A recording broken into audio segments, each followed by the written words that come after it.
बिस्मिल्लाहिर्रहमानिर्रहीम। शुरू अल्लाह के नाम से जो बड़ा मेहरबान निहायत रहम करने वाला है। आज बहुत ही खुशी हो रही है। सबसे पहले तो मैं अल्लाह का शुक्र अदा करती हूँ, उसके बाद आप मैसूर के भाई बहनों का मैं तहदिल से शुक्र अदा करती हूँ, और ख़ास कर से जो मैसूर डिस्ट्रिक्ट प्रेसिडेंट शरीफ भाई, मैं उनका भी तहदिल से शुक्र अदा करती हूँ। और आज मुझे यहाँ आने का मौका मिला और ऐसा वेलकम रहा कि मैं कई कंट्रीज में कई जगह पर गई हूँ, मगर इस वेलकम से मुझे बहुत ही खुशी हुई और इस तरह का वेलकम कहीं भी नहीं हुआ। और आज मैं अपने आप को बहुत ही खुशनसीब समझती हूँ, क्योंकि क्लासों में किताबों में पढ़ते आते थे कि टीपू सुल्तान एक बहादुर इंसान थे, एक सेकुलर इंसान थे, जो हिंदू को मुस्लिम को सबको बराबरी की इंसाफ देते थे। और टीपू सुल्तान रहमुल्लाह अलैह ने इस देश की हिफाजत करने के लिए, इस देश को अंग्रेजों से बचाने के लिए अपनी जान गंवा दी और आखिरी सांस तक जो है वो लड़ते रहे। मैं ऐसे बहादुर और ऐसे शेर टीपू सुल्तान के शहर में आकर बहुत ही खुशी महसूस कर रही हूँ, बहुत बड़ी अपने आप को खुशनसीब समझ रही हूँ। और आप मेरे नज़र में जितने भी मैसूर के लोग हैं वो मुझसे बड़े वीआईपी हैं, क्योंकि आप ऐसे बहादुर शेर टीपू सुल्तान के शहर में आप रहते हैं। सबसे पहले मैं आपको यह बताना चाहूंगी कि एमईपी इस पार्टी का नाम है महिला एम्पावरमेंट पार्टी। इस पार्टी को महिलाओं के एम्पावरमेंट के लिए जो है शुरू किया गया, मगर इस पार्टी में दोनों के लिए भी बराबरी का हिस्सा है। हमारे भाई भी इसमें हिस्सा ले सकते हैं और हमारी बहनें भी इसमें हिस्सा ले सकते हैं। और इस पार्टी में खास कर से हमको चाहिए कि ये पार्टी के लिए खास कर से ये है कि हम अपने भारत को सजाना है। अपने भारत के अंदर जो पॉलिटिक्स के नाम पर जो नाइंसाफी होती है, उस नाइंसाफी को इंसाफ दिलाना है। इसलिए इस पार्टी का नाम महिला एम्पावरमेंट पार्टी, इस पार्टी का शार्ट नाम एमईपी, इस पार्टी का सिंबल डायमंड सिंबल। ये पार्टी नेशनल पार्टी है, ना कि ये पार्टी डिस्ट्रिक्ट पार्टी है, ना कि ये पार्टी स्टेट पार्टी है। ये पार्टी नेशनल पार्टी है और ये पार्टी कंटेस्ट करेगी बेंगलुरु के 224 सीटों पर कंटेस्ट करेगी। और पूरे भारत में ये पार्टी जनरल इलेक्शन कंटेस्ट करेगी। और मैं ये बताना चाहती हूँ कि सारे लोग यही सवाल करते हैं कि पार्टी का मकसद क्या है, पार्टी का मुद्दा क्या है, पार्टी किस लिए रखी गई है, पार्टी के रखने का मतलब क्या है। मैं यही कहती हूँ मेरे बहनों और भाइयों, मुझसे जो ये नाइंसाफी हो रही है ये देखी नहीं जाती है और मुझसे बर्दाश्त नहीं हो रहा है। जो गरीबों का माल लूट लेना, जो गरीबों को जो माल पहुंचना सरकार के तरफ से वो नहीं पहुंचना, और जो गरीबों के लिए जो चीजें मिलना वो चीजें उनको नहीं मिलना। और आज तक हमारे भारत को आजादी मिलकर 70 साल हो गए ही, मगर 70 साल में हमारे भारत में से झोपड़पट्टी आज तक नहीं हटी। आज भी गरीबी हर विलेज में हर जगह पर फैली हुई है। तो मेरा ख्वाब है कि हमारे भारत से इकोनॉमिक को ग्रोथ करके इस गरीबी को मिटा देना। और इस पार्टी का ख्वाब है, इस पार्टी का मुद्दा है कि भारत का हर नौजवान कोई भी बेरोजगार ना रहे, उसके लिए प्लान करना। और भारत में हमको ऐसी प्लान्स बनाना, ऐसे इंडस्ट्री लगाना कि हमारे भारत का कोई भी यूथ, कोई भी पढ़ा लिखा इंसान, कोई भी पढ़ी लिखी लड़की वो जो है बेरोजगार ना रहे।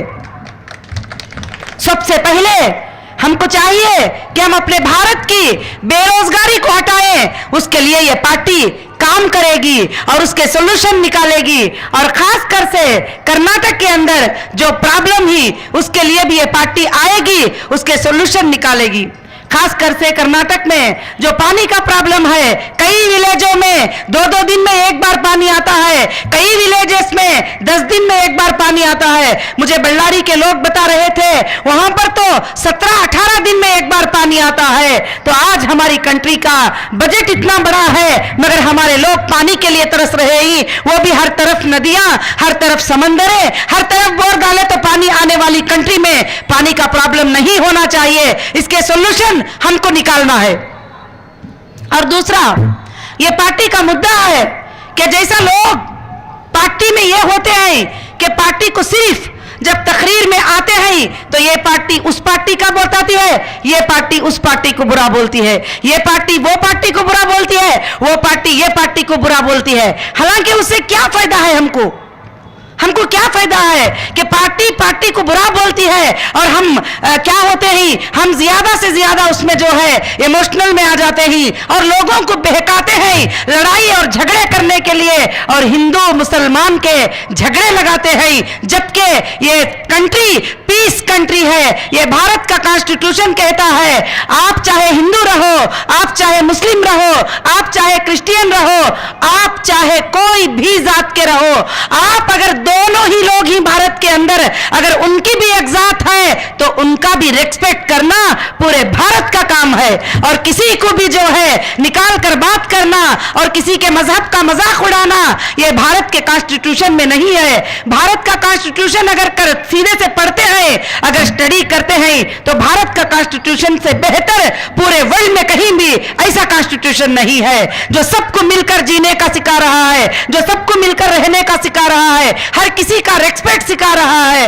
मैं सलाम करती हूं, मैं सैल्यूट करती हूं ब्रदर अंबेडकर को, जिन्होंने एक एक बात को सोच कर वो कमेटी को जो बैठकर उस वक्त जो है भारत का संविधान बनाया और उसमें काफी मुसलमान भी थे, काफी हिंदू भी थे, काफी सारे लोग थे। हर मसले को चुन चुन कर देख कर क्या तकलीफ है, भारत के लोगों को किस तरह से इंसाफ मिलेगी, सारे लोगों को एक ही इंसाफ बना दिए।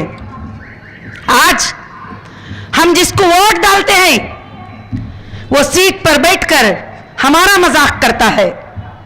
कोई बंदा जब तक कि आप वोट नहीं डालते कोई एमएलए नहीं बन सकता, कोई एमपी नहीं बन सकता, कोई कॉर्पोरेटर नहीं बन सकता, ना कोई चीफ मिनिस्टर बन सकता, ना कोई प्राइम मिनिस्टर बन सकता। भारत के संविधान ने वो बटन, वो अधिकार तुम्हारे हाथ में दे के रखा है कि तुम जिसको चाहो चुनो, जिसको चाहे बिठाओ। फिर नहीं बोलना कि भारत के संविधान में जो है कि ये है, उन्होंने ये कर दिया है। ये तुम्हारे हाथों में है, तुम सोच सकते हो, तुम समझ सकते हो क्या हमारे कंट्री को चाहिए। अभी आज 2018 का बजट रिलीज हुआ सेंट्रल से, गवर्नमेंट से।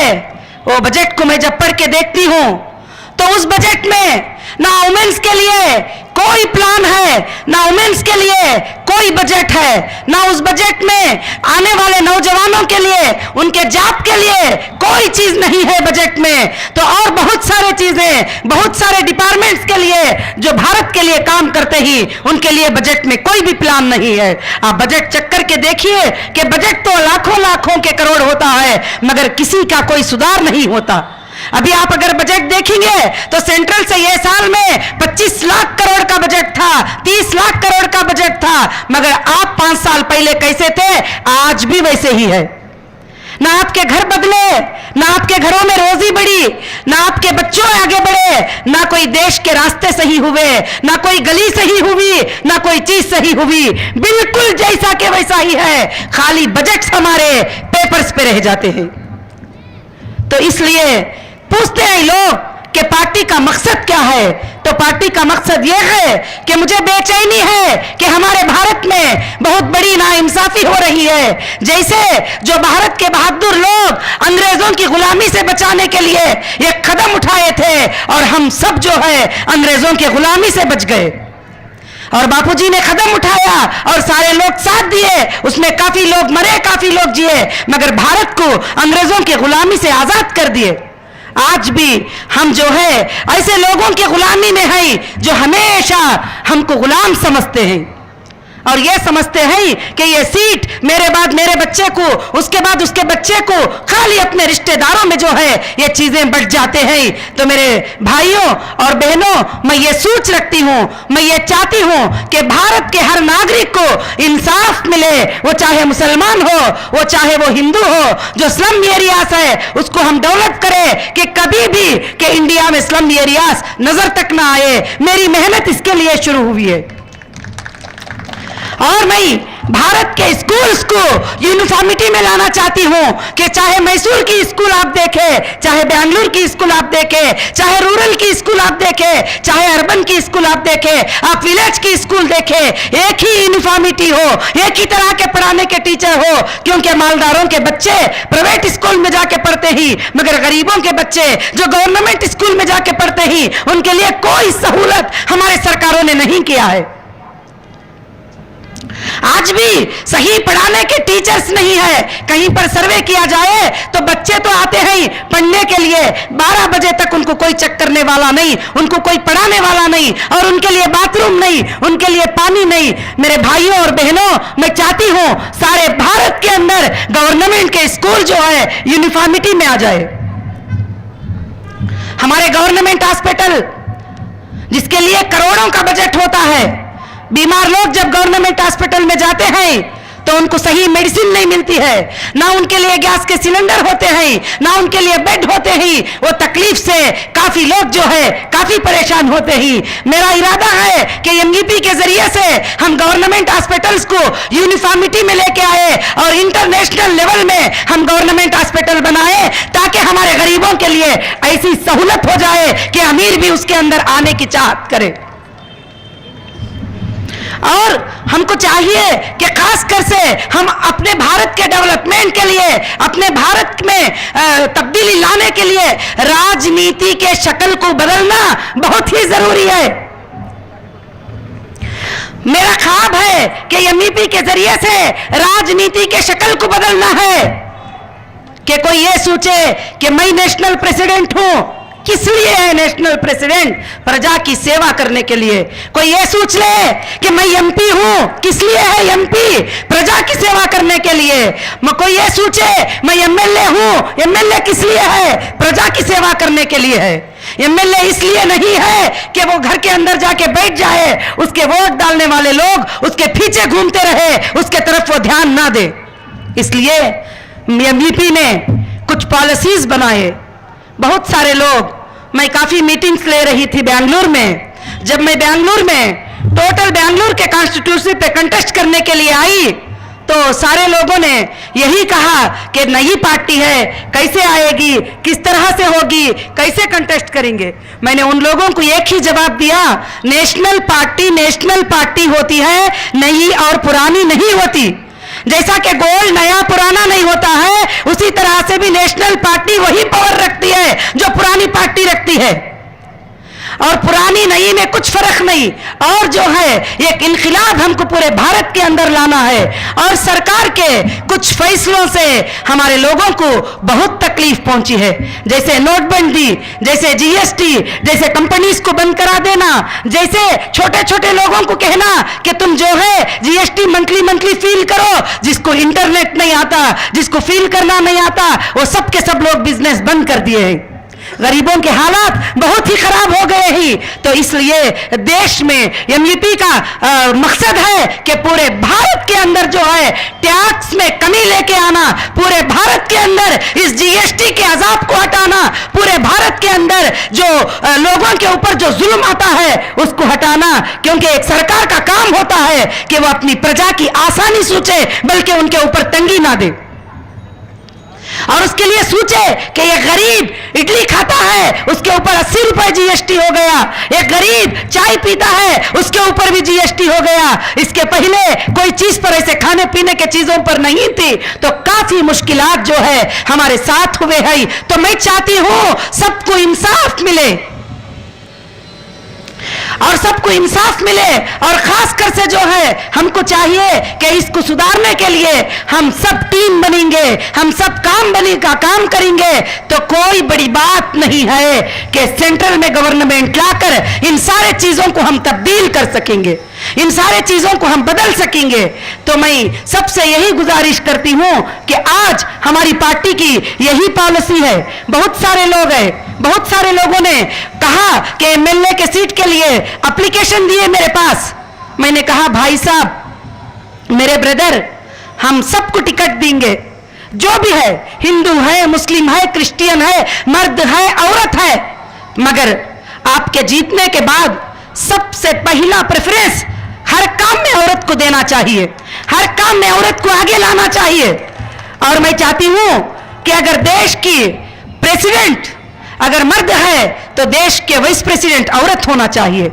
अगर स्टेट का चीफ मिनिस्टर मर्द है तो डिप्टी चीफ मिनिस्टर औरत होना चाहिए। ऐसा कानून भारत के अंदर लाना चाहिए, क्योंकि हम औरतें 49% हैं। हम औरतें भारत में 49% रहते हुए भी हर जगह हम ना रहने के बराबर है। तो इसलिए यह पार्टी को लॉन्च किया गया है कि औरतों के इंसाफ के साथ साथ जस्टिस फॉर ह्यूमैनिटी।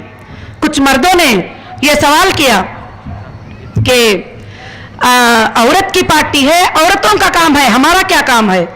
मैंने जवाब दिया, ये पार्टी हर वो बाप की है जो अपनी बेटी की इज्जत करता है, ये पार्टी हर वो भाई की है जो अपनी बहन की इज्जत करता है, ये पार्टी हर वो बेटे की है जो अपने माँ की इज्जत करता है, ये पार्टी जो अपने घरों को, अपने खानदानों को ये करने के लिए जो बनाए ही, ये पार्टी उन सब की है। तो मेरी बहनों और भाइयों, जब एमएलए के फॉर्म मेरे पास आए तो मैंने उनके सामने शरायत रखा है। क्या शरायत रखा है कि बेशक आप एमएलए का फॉर्म रिक्वेस्ट दीजिए, जब आप अगर जीत जाएंगे, अगर आप एमएलए हो जाएंगे, आप लोग मुझे एग्रीमेंट देना पड़ेगा कि आप लोगों के लिए 3 बजे से 5-6 बजे का टाइम दो, या आपको जो टाइम अवेलेबल है वो टाइम दो। उनको आपके घर के गोल, दीवारों के गोल मत फिराया करो। क्यों? कि तो वो एमएलए इसलिए बने हैं कि तुमने वोट दिया तो वो एमएलए बने हैं। तो इसलिए हमको चाहिए कि भारत के अंदर जो है एक इंसाफ लेके आए, भारत के अंदर की जो सियासत का जो चेहरा है, और खासकर से सियासत से ही बहुत सारी चीजें जो है मुश्किलात में पड़ जाते हैं। तो हमको चाहिए कि अच्छे लोग सियासत के सीट पर आए और बुरे लोगों को सियासत के सीट से हटाएं, और भारत के लिए अच्छे फैसले करें, स्टेट के लिए अच्छे फैसले करें, और ये कम्युनल दिमाग रखने वाले लोगों को सीटों पर से हटाएं। उनको कोई राइट नहीं बनता कि ये कहे कि भारत में मुसलमान है, भारत में हिंदू है, भारत में फलां है। किसी को कोई राइट नहीं है ये बात कहने का। और भारत के हर नागरिक को पूरा मुकम्मल हक है। जितना हक एमएलए को है, जितना हक एमपी को है, जितना हक चीफ मिनिस्टर को है, उतना ही हक भारत के हर नागरिक को है। मैं ये आवाज सारे भारत को सुनाना चाहती हूं। उसके बाद बहुत सारे लोगों ने कंटेस्ट करने के लिए कहा है, और हमारे पास तो अल्हम्दुलिल्लाह अल्लाह का बहुत बड़ा एहसान है कि हमारे पास कंटेस्ट करने के लिए एक दिन में 10, 15, 20 एमएलए आकर एप्लीकेशन दे रहे हैं। और मैं जब पहले आई थी तो मैंने भी यही सोचा कि हमारी पार्टी नहीं है, मगर पार्टी को अल्लाह ने इतना ऊंचा पहुंचाया है, क्योंकि पार्टी नहीं है, मैं नहीं हूं। मैं 20 साल से सोशल वर्क करती हूं। मैंने हिंदुओं के लिए भी काम किया है, मैंने मुसलमानों के लिए भी काम किया है, मैंने औरतों के लिए भी काम किया है। देश के 700+ डिस्ट्रिक्ट में हमारे कमिटीज मौजूद है। आज मैं बेंगलुरु में आई हुई हूं, मगर हर दिन बेंगलुरु में 10 से 15 हजार लोग हमारे काम कर रहे हैं इलेक्शन के लिए। मैं ये चाहती हूं कि हमें कामयाबी मिले। हम बेंगलुरु के जो परेशानियां हैं, बिजली की परेशानी को दूर कर दें। और मैं चाहती हूं अगर बेंगलुरु में एमईपी की हुकूमत आ गई तो 5 साल के बाद आप एक भी झोपड़पट्टी नहीं देखेंगे, एक भी क्लॉथ हाउस नहीं देखेंगे, आप 5 साल के बाद पानी का प्रॉब्लम नहीं देखेंगे।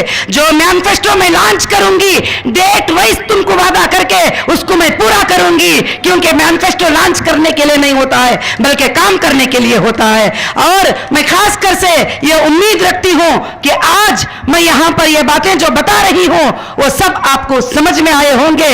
अगर नहीं भी आए होंगे तो यहां के जो भाई और बहन ही वो बातें आपको समझा देंगे।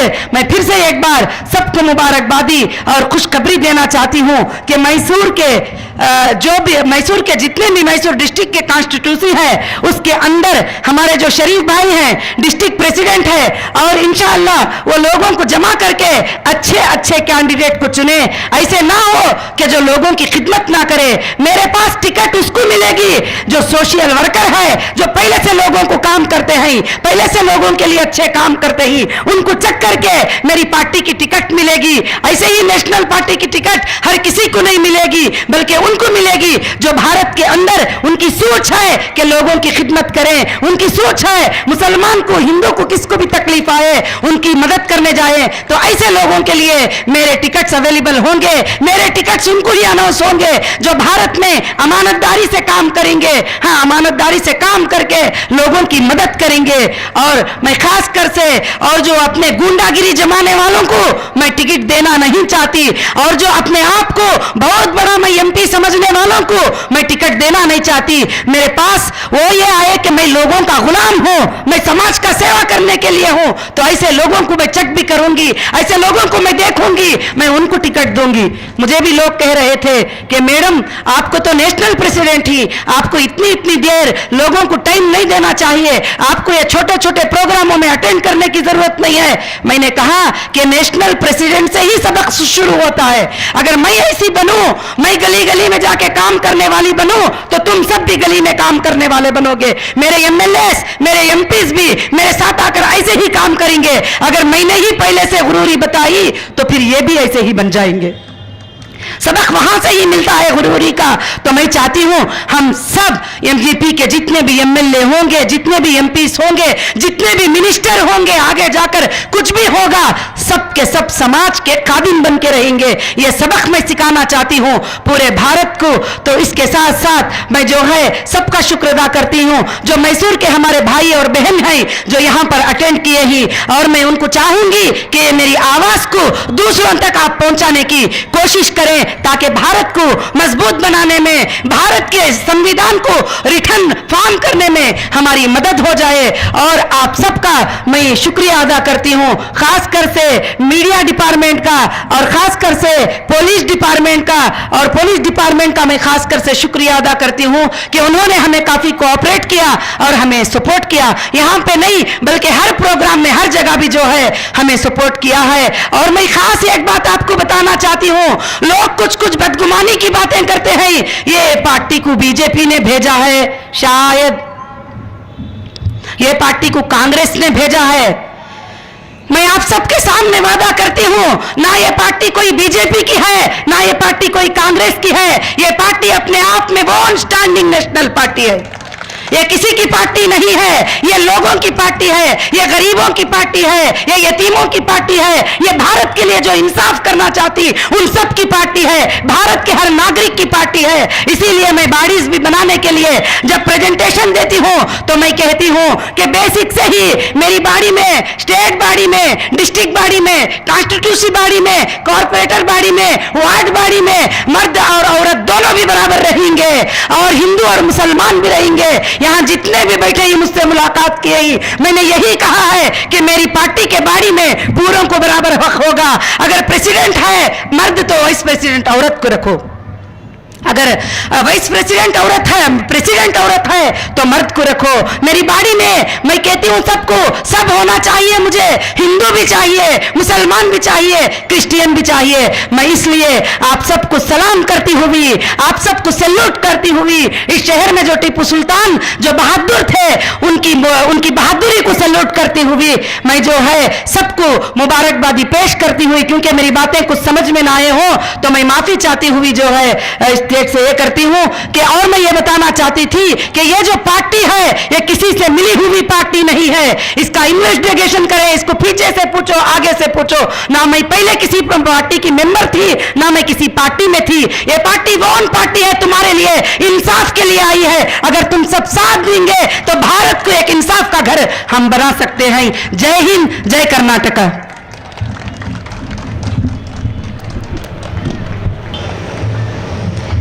ತಮ್ಮೆಲ್ಲರ ಮತ್ತೊಂದು ಜೋರಾದ ಚಪ್ಪಾಳೆ.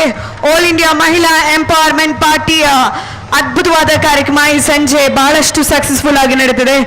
ವೇದಿಕೆ ಮೇಲೆ ಡಾಕ್ಟರ್ ನವೀರಾಜ್ ಶೇಖ್ ಅವರಿದ್ದಾರೆ. ಬಹಳಷ್ಟು ವಿಭಿನ್ನವಾಗಿ ಕಾರ್ಯಕ್ರಮದ ಕಡೆಯ ಹಂತಕ್ಕೆ ಬಂದಿದ್ದೇವೆ. ಬಹಳಷ್ಟು ವಿಭಿನ್ನವಾಗಿ ನಡೀತು ಈ ದಿನ. ಬಹಳಷ್ಟು ಜನಕ್ಕೆ ಧನ್ಯವಾದಗಳನ್ನ ಕೋರಬೇಕಾಗಿದೆ. ಬಹಳಷ್ಟು ಜನಕ್ಕೆ ಧನ್ಯವಾದಗಳನ್ನ ಕೋರಬೇಕಾಗಿದೆ ಈ ಸಂಜೆಯಲ್ಲಿ.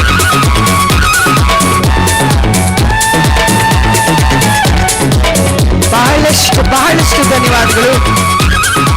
ನಿಜವಾಗ್ಲೂ ಒಂದು ಹೆಣ್ಣು ಮಗಳ ಕೈಯಲ್ಲಿ ಕತ್ತಿಯನ್ನು ನೋಡೋದಕ್ಕೆ ಬಹಳಷ್ಟು ಖುಷಿ ಆಗ್ತದೆ.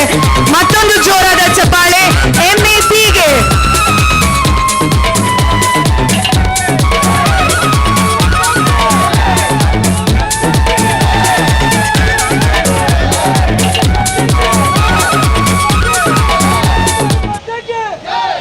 ತಮ್ಮೆಲ್ಲರ ಕೂಗು ನಮ್ಮೆಲ್ಲರನ್ನು ಕೂಡ ಮುಟ್ಟಿದೆ ಸರ್. ಬಹಳಷ್ಟು ಧನ್ಯವಾದಗಳು.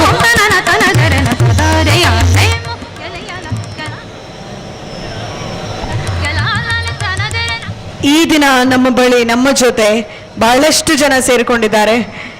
ಅವರೆಲ್ಲರಿಗೂ ಕೂಡ ಸಣ್ಣ ಕಾಣಿಕೆಯನ್ನ ಸೂಚಿಸುವಂತಹ ಸಮಯ.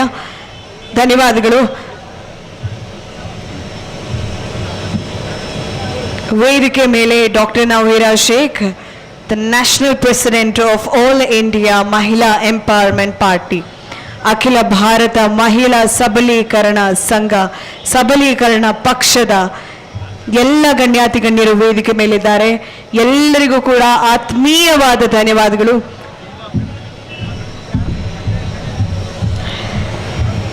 ಐ ರಿಕ್ವೆಸ್ಟ್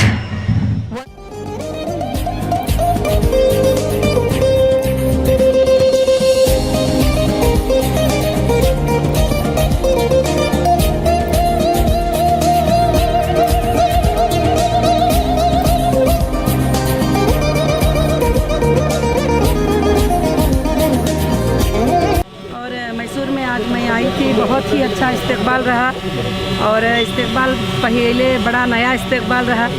मैं बहुत सारे जगह पर गई हूँ, बड़े बड़े गाड़ियों में वगैरह सब जो भी है, मगर ये इस्तकबाल जो है मुझे बहुत ही घोड़े की गाड़ी पर बहुत अच्छा लगा। और पहले बार मैं बैठी थी तो मुझे बहुत ही खुशी हुई और दूसरा यहाँ के लोगों से मिलकर उनके खासियत को देखकर भी बहुत ही खुशी हुई। और शेर मैसूर के शहर में आकर मैं अपने आप को फ़ख्र महसूस करती हूँ। जो बचपन से क्लासेस में पढ़ते थे वो हम जो है आज मैं उस शहर में आई हुई हूँ और मुझे उम्मीद है कि मैं जब नेक्स्ट आऊँगी तो सारे मैसूर के सीट हम जीते होंगे इंशाअल्लाह। मैसूर में आपका एजेंडा क्या है? मैसूर में क्या एजेंडा है, जैसे जो भी डिस्ट्रिक्ट प्रॉब्लम्स हैं उस प्रॉब्लम्स को दूर करना और हमारा एजेंडा सबको यूनिफॉर्मिटी में रखना। ना मैसूर के लिए अलग एजेंडा है, ना बल्लारी के अलग लिए एजेंडा। पानी का प्रॉब्लम, बिजली का प्रॉब्लम, स्कूल्स के प्रॉब्लम, गवर्नमेंट स्कूल्स के प्रॉब्लम, क्योंकि बातें करने से कुछ भी नहीं होता, हमको काम करके बताना है। अगर आप लोग सब साथ देंगे, सारे लोग यहाँ के सपोर्ट करेंगे तो ये काम करना हमारे लिए बहुत ही आसान और बिल्कुल पॉसिबल रहेगा। तो उसके लिए ये कोशिश है। कोशिश में लोग सोचते हैं कि ये नई कोशिश है, पुरानी कोशिश है, मगर कोशिश नई पुरानी नहीं होती, कोशिश होती है, एक दिन सक्सेस और कामयाब होकर रहेगी। मैडम आप जो है इस वक्त के जो लोग आए हैं महिलाओं को क्या सपोर्ट मिलेगा? महिलाओं के लिए तो मेरे पास पहला मुद्दा तो महिला का ही है। जो महिलाओं का सपोर्ट का मतलब क्या है कि महिला को जो आज कम नज़र से देखा जाता है, मैं ये बताना नहीं चाहती कि महिला बड़ी बेचारी है, इसकी मदद करो, इसको थोड़े पैसे दे दो, इसको ट्रस्ट के तरफ से हेल्प कर दो, इसे पीछे की सीट में बिठा दो, आगे की सीट में, मैं ये नहीं, मैं ये बताना चाहती हूँ कि महिला बहुत ताकतवर है। महिला 10,000 मर्दों के बराबर भी काम कर सकती है। अगर एक महिला ठान लेती है, तो मैं चाहती हूँ वो महिलाएं जो अपने जो भी उनके अंदर जो टैलेंट है उसको छुपा के घरों में बैठे ही, वो महिलाएं बाहर निकल कर आएँ और वो पॉलिटिक्स में आएँ और वो टिकट लें और वो पोस्ट लें, काम करें और वो जीतें। मैं महिलाओं को आवाज़ दे रही हूँ कि आप सब कुछ कर सकते हो, आप भारत को बना सकते हो, देश को बना सकते हो, आपके हाथों में बहुत बड़ी ताकत है। मैं यही महिलाओं को बताऊंगी और महिलाओं को मेरा पूरा सपोर्ट रहेगा। मैं हर वो बच्ची की आवाज़ बनूंगी जिसको माँ के पेट में मार दिया जाता है, मैं हर वो औरत की आवाज़ बनूंगी जिसको डौरी के ऊपर मार दिया जाता है, हर वो औरत की आवाज़ बनूंगी जो हर वो बच्ची की आवाज़ बनूंगी जिसको छोटी छोटी उम्र में तकलीफ़ें लड़की करके उसको लेबर बना दिया जाता है। मैं सारे बच्चियों की आवाज़ बनकर उनको एम्पावरमेंट में लाने की मैं पूरी कोशिश करूंगी और जितना होगा मैं महिलाओं को एक दिन ऐसा बना दूंगी कि महिला के लिए मर्दें भी सोचने लगे कि काश हम महिला होते तो कितना अच्छा होता। मैम ट्रिपल तलाक के बारे में आप क्या राय है? ट्रिपल तलाक के बारे में मेरी राय पहले भी मैंने बताया था। ट्रिपल तलाक जो ज़्यादती है, यानी जो कानून में नहीं है, इस्लाम में नहीं है, कोई व्हाट्सएप पे दे दिया, कोई फेसबुक पे दे दिया, ये बिल्कुल गलत है, क्योंकि हमारा इस्लाम ऐसी नाइंसाफ़ी नहीं सिखाता है और कोई भी मज़हब ऐसी नाइंसाफ़ी नहीं सिखाता है। जो इस्लाम में जो मज़हब ने सिखाया है वो तरीक़ा तलाक़ का अगर इस्तेमाल किया जाए तो उसमें किसी को दखल अंदाज़ी करने का राइट नहीं है, क्योंकि भारत का संविधान यही कहता है कि हर इंसान अपने मज़हब के तरीक़े से चले, तो उसमें कोई भी इंटरफेयर करना मैं तो उसको बिल्कुल बुरा समझती हूँ। और ट्रिपल तलाक की बिल के लिए वो जो क्या है क्रिमिनल सज़ा, उसे 3 साल की नॉन बेल वारंट निकालना, उसके आधार पर इंसानियत की नाइंसाफ़ी होती है। ये तलाक और खुला, ये शादी का मसला मियाँ बीवी के ऊपर होता है। उनको आज़ादी है, क्या रहना है, छोड़ना है, रखना है, नहीं रखना है, वो उनकी मर्ज़ी से होता है। उसके लिए फैमिली कोर्ट है, उसके लिए मजहबी लोग हैं, उसके लिए कुरान है, सब कुछ भी है, उसमें जो है सब सही बताया है। तो मैं ट्रिपल तलाक के बारे में यही बोलती हूँ, एक बेकार सा मुद्दा है और कुछ भी नहीं है। और मैं ये भी कहती हूँ कि भारत के जो मुसलमान ही 95% मर्दें अपनी बीवी को जो है अगर छोटी सी चिमटी भी काटे तो बर्दाश्त नहीं करते, इतना प्यार करने वाले भी हैं। हाँ, 2% कोई नाइंसाफ़ी करने वाले हैं, उनको सीधा पकड़ो और उनको बात करो, उनके लिए इंसाफ करो। तो पूरे भारत में इस बात को चेंज करना, और औरतों की इंसाफ नहीं मिल रही है, वो भी खासकर से मुसलमान मर्दे ही इंसाफ नहीं दे रहे हैं, ये बहुत बड़ी गलत बात है और ये कोई बात नहीं है। जो ज़्यादती है उसके लिए मैं ये मैडम जब आप मैसूर आने वाले थे, जब यहाँ पे खबर फैली तो यहाँ पे अफवाहें उड़ गई कि ये जो है मोदी की पार्टी है, एक औरत दिल्ली जाके इतनी जल्दी से कैसे एक पार्टी जो है रजिस्टर करवा के आएगी, इसके बारे में आपका क्या कहना है और हमें क्लैरिफिकेशन दे दो। जी, हर पढ़ा लिखा इंसान ये बात समझ सकता है, अगर पार्टी मोदी की है तो नेशनल पार्टी बनाने की मुझे ज़रूरत नहीं होती है। अगर पार्टी कांग्रेस की होती तो मुझे नेशनल पार्टी बनाने की ज़रूरत नहीं होती है। नेशनल पार्टी बनाने के रिक्वायरमेंट होते हैं, वो रिक्वायरमेंट को मैंने पूरा किया। 5 साल पहले से इसका काम चलता था, आज नहीं, आज ये मंजर आम पे आया है और इसका सिंबल जो है हीरा मिला है। और मैं चाहती हूँ कि हीरे के ज़रिए से पूरे दुनिया में रोशनी पहुँचे, लोगों को धीरे धीरे समझ में आ जाएगा मैं किसी से नहीं मिली हूँ, क्योंकि वो लोग पीछे भी देख लेंगे, ना मुझे किसी से मिलने की ज़रूरत है, ना मैं मिलूंगी, ना मैं बिकूंगी। मैं ये पार्टी को लेके जाऊंगी, इंसाफ के लिए लड़ूंगी जब तक आखिरी सांस है। सर, मोदी गवर्नमेंट को क्या मार्क्स देता है? जी, मोदी गवर्नमेंट को क्या मार्क्स देते हैं? मैं कुछ भी मार्क्स क्या दूंगी मोदी गवर्नमेंट को। अभी मैं तकरीर में भी बता रही थी कि मोदी गवर्नमेंट के बहुत सारे फैसले ऐसे रहे कि वो फैसले लोगों के लिए बड़े नाइंसाफ़ी के फैसले रहे। जैसे अचानक नवंबर 8 को जो है नोटबंदी कर देना, तो मेरे पास 3-4 हज़ार औरतें आए थे, उनको क्या मालूम, वो सेंट्रल में रहते हैं, कहते हैं देश बदल गया, डिजिटल हो गया, देश में बहुत फ़ायदा आ गया। तो मेरे पास वो औरतें आकर 10-10 हज़ार 20 हज़ार अपने हाथों में लाके जस्ट 3 मंथ्स बिफोर रो कर उन्होंने कचरे में डाला। बोले कि हमारे अकाउंट्स नहीं है, हमारे घर नहीं, एड्रेस नहीं, तो बैंक काम बनेगा, ना हमारे कोई कार्ड है, तो हमने कौन सा जो है वो ये कर दिया, ब्लैक मनी लेकर आ गए। तो अच्छा, तुमने नोटबंदी तो हो गई, कहा ये किसी को ब्लैक मनी वाले को पकड़ लिया, वो लिस्ट है हमारे पास। इतने लोग लाइन में खड़े हो गए, इतने लोग मर गए, इतने लोगों ने जान दे दिया, क्या क्या हो गया, लोग खाने को भूखे मर गए, पानी को भूखे मर गए। इतनी तकलीफ़ों का कुछ तो फ़ायदा होना चाहिए ना, अकाउंटों में पैसे आना चाहिए और ब्लैक मनी वापस होना चाहिए। मुझे 4 लोगों का नाम बताओ जिसका ब्लैक मनी पकड़ लिया गया हो, बताओ, कोई बता सकता है? सेंट्रल के पास क्या इसका जवाब है? बिल्कुल नहीं है। जीएसटी का फॉर्म करना, जीएसटी में पहले जो है सीएस के पास जो बिजनेस करने वाले लोग थे, वो साल में एक बार ही बहुत हरास हो रहे थे, साल में एक बार ही बहुत ही हरास हो रहे थे, जाकर ये करना, बिल सबमिट करना, सब कुछ। अब तो महीना महीना बैठना। छोटे मोटे जो लाख रुपये 2 लाख रुपये टर्नओवर के कंपनीज वाले 4,50,000 कंपनीज 2017 में बंद हो गए और एक एक कंपनी में 5-5 लोग जॉब करते थे, 6-6 लाख। अगर वो हिसाब डाल लेंगे तो हज़ारों के बच्चों की जॉब चले गई जो छोटे छोटे कंपनी में करते थे। तो मैं कहती हूँ अगर भारत को भलाई करना है तो मैं ना उसको बुरा कहूँगी ना इसको बुरा। जो बुरा काम करेगा मैं उसको ज़रूर से ज़रूर बुरा कहूँगी, और ख़ासकर से जो है कि उससे लोगों को क्या फ़ायदा हुआ है ये देखना जो है बहुत ही ज़रूरी है। तो ये सरकार को फैसला लेने से पहले प्रजा का क्या नफ़ा है क्या नुकसान है, इससे उनको क्या पहुँचेगा ये देखना बहुत ही ज़रूरी होता है। तो बस आगे मैसूर की जनता के लिए आप क्या करेंगे? मैसूर की जनता के लिए इंशाअल्लाह अगर आप मैसूर की जनता मुझे साथ देगी, एमईपी आ जाएगी तो आप मैसूर को जो है इंटरनेशनल लेवल में देखोगे 5 साल के बाद। मैसूर ऐसा टूटा फूटा नहीं पड़ा रहेगा, क्योंकि ये टीपू सुल्तान का शहर है। इसको हमें एक तारीखी शहर बनाना चाहिए, इसको एक यादगार शहर बनाना चाहिए। ये टूटा फूटा नहीं रहेगा, बहुत ही अच्छा बन जाएगा। Thank you madam.